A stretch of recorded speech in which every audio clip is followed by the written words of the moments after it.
ভোটের বাক্স নিয়ে কোনো টানাটানি হচ্ছে কিনা, আমাদের ভোটারদের কোনো আসতে কোনো বাধা দেওয়া হচ্ছে কিনা, ইত্যাদি ইত্যাদি ইত্যাদি সম্পর্কে আপনারা আমাদেরকে রিপোর্ট দিবেন। আপনাদের দৃষ্টি দিয়ে আমি ইলেকশন পুরো প্রসেসটাকে দেখতে চাই। কারণ আপনাদের চোখ যদি দুষ্ট হয়, প্রপার না হয়, আমাদের ইলেকশনের দেখাটাও কিন্তু সঠিক হবে না। করেছেন, আমি অতীত নিয়ে কোনো ঘাটাঘাটি করতে চাই না, আমি অলওয়েজ সামনের দিকে তাকাতে চাই। অতীতে ভুল ভ্রান্তি আমাদের অনেক হয়েছে, এটা হতে পারে, নানা কারণে হতে পারে। Let us forget about it, rather we should take lessons from the past। এখান থেকে শিক্ষা নিয়ে আমরা সামনে এগুতে চাই। সত্যিকার অর্থে বলতে কি, এই ইলেকশনটা আমাদের তো নিজস্ব সুপারভাইজারি মেকানিজম থাকবে, অফিসিয়াল মেকানিজম থাকবে। আমাদের ইলেকশন কমিশনের returning officer, pulling officer, presiding officer, আমাদের ইলেকট্রাল ম্যাজিস্ট্রেসি ইত্যাদি ইত্যাদি থাকবে। কিন্তু আপনাদের চোখ দিয়েও আমরা এই ইলেকশনটাকেও দেখতে চাই। কারণ আপনাদের চোখ যদি দুষ্ট হয়, প্রপার না হয়, আমাদের ইলেকশনের দেখাটাও কিন্তু সঠিক হবে না।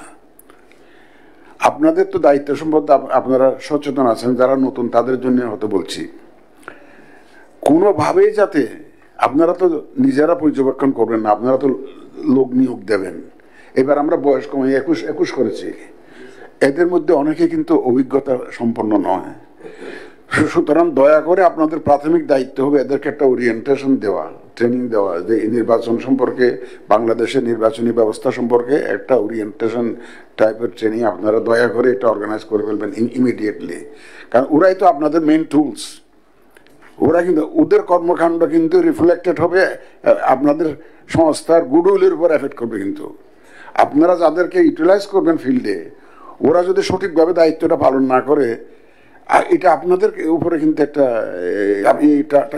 ইউর ইমেজ উইল বি টার্নিশড, এবং এটা আমাদের কাছে ভুল মেসেজ আসবে আপনার, ওরা যদি ঠিক মতো পারফর্ম না করে।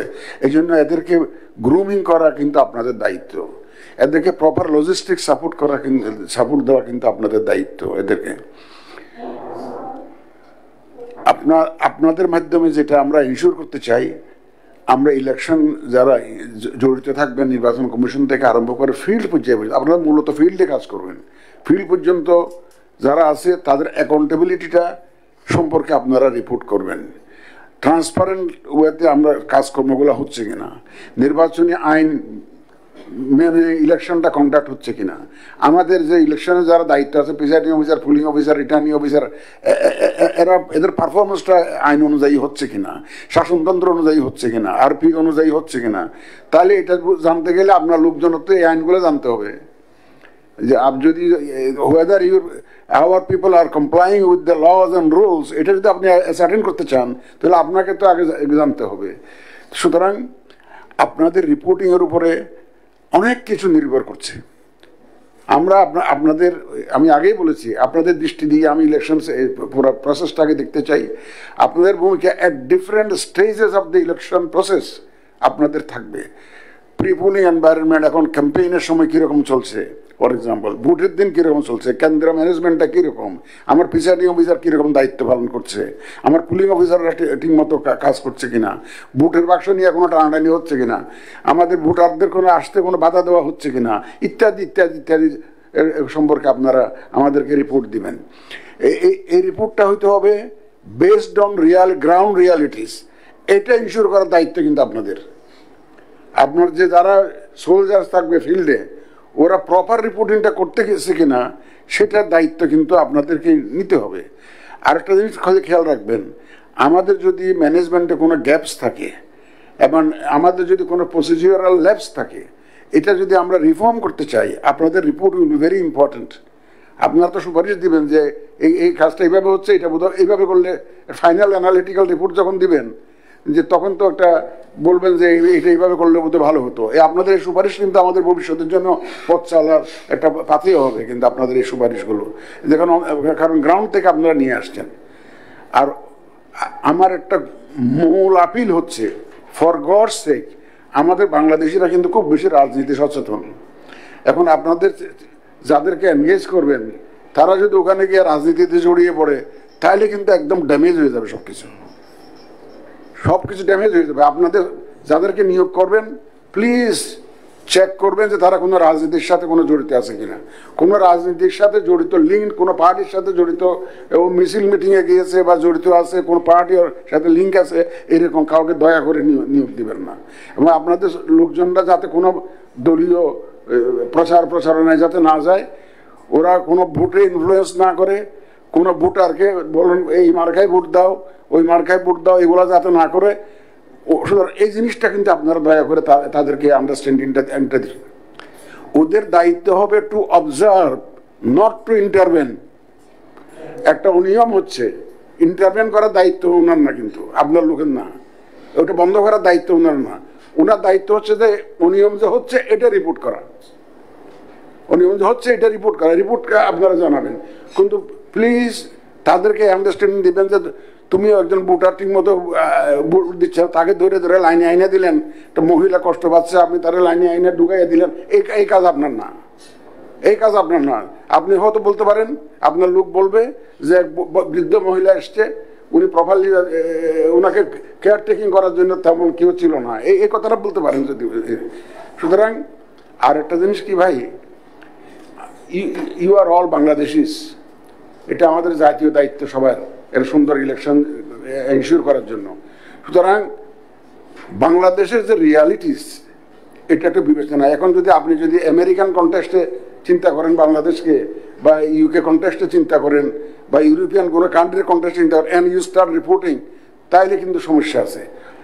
বাস্তবতার নিরিখে, গিভেন দ্য লিমিটেশনস, আমরা under the circumstances prevailing in the country, whether we are being able to deliver or not, এই বাংলাদেশের বাস্তবতাটাও একটু মনে রেখে তো রিপোর্টিংটা করতে হবে, বাস্তব ভিত্তিক যাতে হয়। আপনাদের যে রিপোর্টিংটা, it should be smart reporting, it should be implementable, it should be achievable, এবং এই যাতে হয় সেরকম, এবং সুপারিশগুলো যাতে আমরা বাস্তবায়ন করতে পারি সেরকম একটা ধারণা আপনি আপনার লোকজনকে দিবেন। তো আমি আশা করি ইনশাল্লাহ আপনাদের, যেহেতু অনেকেরই অনেক অভিজ্ঞতা আছে, আপনারা সমাজের বিশিষ্ট লোক, আপনারা তো সংস্থার নেতৃত্বে আছেন, আপনারা কিন্তু আমাদের সাথে রেজিস্টার্ড, কিন্তু আপনাদের যে যদি বলেন যে কনফিডেন্সিয়াল রিপোর্ট বা এসিআর যদি বলেন, এটা নির্ভর করবে আপনাদের লোকজন যেগুলো ফিল্ডে কাজ করছে তাদের কর্মকাণ্ডের উপরে। সুতরাং তাদেরকে মনিটরিং করার দায়িত্ব কিন্তু আপনাদেরকে নিতে হবে। যদি কোনোখান থেকে একটা রিপোর্ট আসে যে আপনার ইলেকশন অবজারভার এটা রাজনৈতিক দলের পক্ষে হয়ে কাজ করছে, এখানে ইনফ্লুয়েন্স করছে, তাহলে কিন্তু great damage done to your reputation. সুতরাং আপনারা প্লিজ মেক শিওর যে আপনাদের লোকজন যাতে টোটালি ইম্পার্শিয়াল থাকে, এবং এদেরকে বলবেন যে আমরা ইলেকশন কমিশন, আমাদের এজেন্ডা একটাই, একটা ক্রেডিবল, সুন্দর, ট্রান্সপারেন্ট নির্বাচন জাতিকে উপহার দেওয়া। সেটা সামনে রেখে আমরা যে কাজগুলো সাজিয়েছি সেটা প্রপারলি করতে পারতেছি কিনা, এবং ল্যাবসগুলো কোন কোন স্টেজে আছে, এটা কি ক্যাম্পেইন স্টেজে, এটা কি নির্বাচনী আচরণবিধি পালনের স্টেজে, নাকি এটা পুলিং স্টেজে, নাকি ওই যে বুটের লাইনের স্টেজে, না বুটের বাক্স হ্যান্ডেলিংয়ের স্টেজে, নাকি কাউন্টিংয়ের স্টেজে, না ক্যালকুলেশনের স্টেজে। কারণ কাউন্টিং পর্যন্ত আপনারা থাকতে পারবেন, কিন্তু একবার ঢুকলে কিন্তু আর বাইরেতে পারবেন না। যে আপনার এগুলা কিন্তু ডিটেলসটা একটু বুঝিয়ে দেবেন, আপনাদের লোকজনকে আচরণবিধিটা বুঝিয়ে দেবেন, আর পিওর মেজর প্রভিশনসগুলো বুঝিয়ে দেবেন, কন্ট্যাক্ট রুলসগুলো, মেজর প্রভিশনসগুলো একটু বুঝিয়ে দেবেন। এইটুকু আপনাদের দায়িত্ব। আমি আশা করি ইনশাল্লাহ আমরা সবাই মিলে, আমি তো সবসময় বলছি যে আমার সিসি ক্যামেরা হচ্ছে অবজারভার, আমার সিসি ক্যামেরা হচ্ছে আমার সাংবাদিক ভাই বোনেরা। এরা যদি সত্যিকার ভাবে যদি চোখ রাখে, যে তাইলে কিন্তু দেখবেন যে কেউ ইরেগুলারিটিস করতে সাহস পাবে না।